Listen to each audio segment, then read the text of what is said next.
मां उम्मीद थी करियां त तव्हां सभु ख़ुशि हूंदा, ख़ैर सां हूंदा। अॼु मां तव्हां सां हिकिड़ी बिल्कुल भी आसान एक्सरसाइज़ शेयर करियां थी, जेको गोॾनि जे सूर जे लाइ। हीअ त ईअं ज़मीन ते बि करे सघो था, लेकिन उहे माण्हू जेके ज़मीन ते कोन था वेही सघनि, उन्हनि खे तकलीफ़ थिए थी, सुबुह जो उथनि था, उहे पलंग तां लही नथा सघनि, गोॾनि में इलाही तकलीफ़ थिए थी, त उन्हनि जे लाइ करे हीअ 3 खां 4 मिंट तव्हीं पलंग तां लहण खां पहिरीं ही एक्सरसाइज़ करियो, ऐं 3 खां 4 मिंट सुबुह राति जो सुम्हण खां पहिरीं जॾहिं ताईं सुम्हो था उन टाइम ते तव्हीं करियो। हीअ तमामु घणी बेनिफिशियल आहे, तमामु फ़ाइदेमंद आहे तव्हांजे गोॾनि लाइ, ऐं तमामु घणी आसान आहे। हिन में तव्हांखे कंहिं बि फ़िकर करण जी ज़रूरत कोन्हे कि तव्हांखे का तकलीफ़ थींदी या कंहिं क़िस्म जो तव्हांखे प्रॉब्लम थींदो।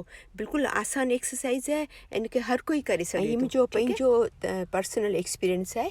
मूंखे थोरा साल पहिरीं गोॾनि में तमामु घणी तकलीफ़ थी वई हुई, त मूंखे डॉक्टर हीअ आसान एक्सरसाइज़ ॿुधाई हुई कि तूं रोज़ाना कर, ऐं तॾहिं खां आउं एवरी डे करियां थी 3, 4 मिंट 5 मिंट, ऐं बिल्कुलु मूंखे तकलीफ़ ख़तमु थी वई, ऐं लेकिन आउं कंटिन्यू करियां थी उनखे, त कम अज़ कम हफ़्ते में 4 खां 5 ॾींहं त करियां ई थी। ठीकु आहे, त सभिनि खां पहिरीं लेटे लेटे पलंग ते तव्हीं गोॾो हिकिड़े गोॾे खे टंग खे थोरो मथे कंदा, ऐं ॿी टंग मथे खणी ईंदा, जीअं तव्हीं हिन पिक्चर में ॾिसो पिया वीडियो में, टंग 90 डिग्री ते मथे खणी ईंदा, कुझु सेकंड लाइ इनखे झलींदा, पोइ हेठि खणी ईंदा आहिस्ता आहिस्ता। ठीकु आहे, वरी आहिस्ते आहिस्ते मथे खणी ईंदा 90 डिग्री, पंहिंजो पेर जूं आङिरियूं पंहिंजी तरफ़ कजो, त जीअं तव्हांजी हेठि छिक तव्हांखे महसूसु थिए, त उहो तव्हांजे लाइ सूर जे लाइ गोॾे जे लाइ तमामु सुठी ॻाल्हि आहे या बहितरीनु आहे। ॾिसो आउं पंहिंजे पेर खे आङिरियुनि खे ॾिसो पंहिंजी तरफ़ करियां थी, हाणे ॾिसो, ठीकु आहे न, त ईअं कंदा न त तव्हांखे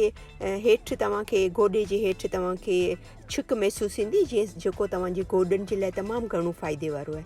ठीकु आहे, ईअं ई साॻूणी तरीक़े सां तक़रीबन 10 खां 15 ताईं करियो हिकिड़ी टंग सां, ऐं 10 खां सम्झो कि 11, 12, 13, 14 दफ़ा 15 दफ़ा तक़रीबन 10 खां कम अज़ कम 10 ऐं 15 ताईं करियो त तमामु सुठो ॿी टंग सां। ठीकु आहे न, हीअ तव्हां रोज़ाना करियो। अगरि 2 दफ़ा नथा करे सघो त हिकिड़ो दफ़ा त ज़रूरु करियो, या सुबुह जो उथो था तॾहिं, या राति जो सुम्हो था तॾहिं।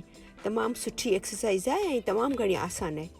हाणे हिन एक्सरसाइज़ में तव्हीं या भले लेटल हुजो या तव्हांजो हाफ जिस्म भले उथी वञो। आउं हीअं वेठे वेठे करियां पई, ॾिसो हिनखे पेरनि जी आङिरियुनि खे बिल्कुलु पंहिंजी तरफ़ खणी अचिणो आहे, वरी हेठि तरफ़ खणी वञिणो आहे, वरी पंहिंजी तरफ़ खणी अचो, ऐं बिल्कुलु वरी हेठि तरफ़ खणी वञो। ॾिसो तव्हां, ठीकु आहे न, इहो बि तव्हांखे तक़रीबन 15 खां 20 दफ़ा तव्हां रिपीट करियो।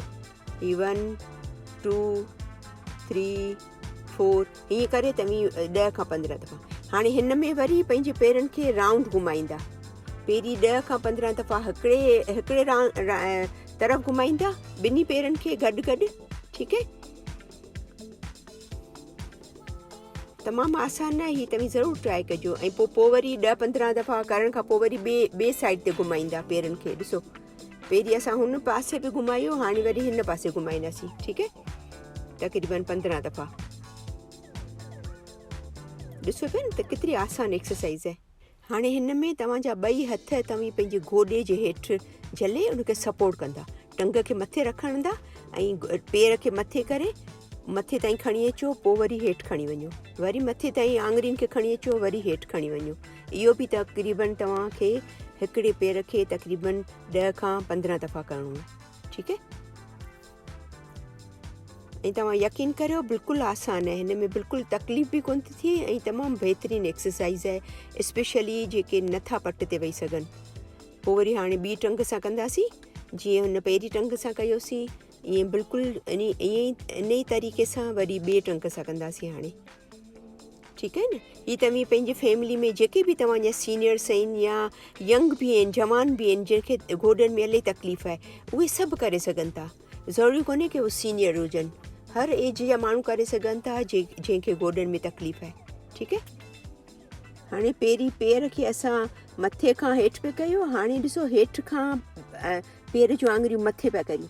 पहिरीं हेठि आहे, पोइ मथे पिया खणी अचूं आङिरियुनि खे, हेठि आहिनि, पोइ हाणे मथे पिया खणी अचूं। ॾिसो ठीकु आहे न, हीअ थोरो उहो साॻियो स्टाइल आहे, लेकिन पहिरीं पाण मथे खां हेठि पिया कयूं, हाणे हेठि खां मथे पिया करियूं आङिरियुनि खे।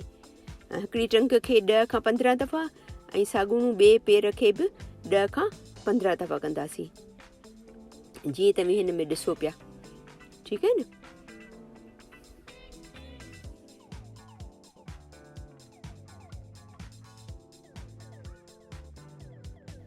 त मां उमेद थी करियां त हीअ मुंहिंजी एक्सरसाइज़ तव्हांखे ज़रूरु पसंदि आई हूंदी। तमामु घणी आसान आहे, तमामु बहितरीनु एक्सरसाइज़ आहे। ज़रूरु तव्हां ट्राए कजो। जॾहिं तव्हां हीअ एक्सरसाइज़ कंदा तॾहिं तव्हांखे बिल्कुलु तकलीफ़ न थींदी। लेकिन अगरि तव्हांखे तकलीफ़ थिए थी त शुरू में बिल्कुलु आहिस्ता आहिस्ता कजो ऐं तक़रीबन 6 खां 7 दफ़ा कजो। ठीकु आहे न। लेकिन मां उमेद थी करां त तव्हांखे हीअ एक्सरसाइज़ करण सां बिल्कुलु बि तकलीफ़ कोन थींदी। त मूंखे उमेद आहे त तव्हांखे ज़रूरु पसंदि आई हूंदी एक्सरसाइज़। प्लीज़ हुनखे ज़रूरु लाइक कजो, शेयर कजो। ऐं अगरि तव्हां मुंहिंजो चैनल सब्सक्राइब कोन करायो आहे त हुनखे ज़रूरु सब्सक्राइब कजो, त जीअं मुंहिंजो सभु वीडियोस तव्हांखे मिलनि।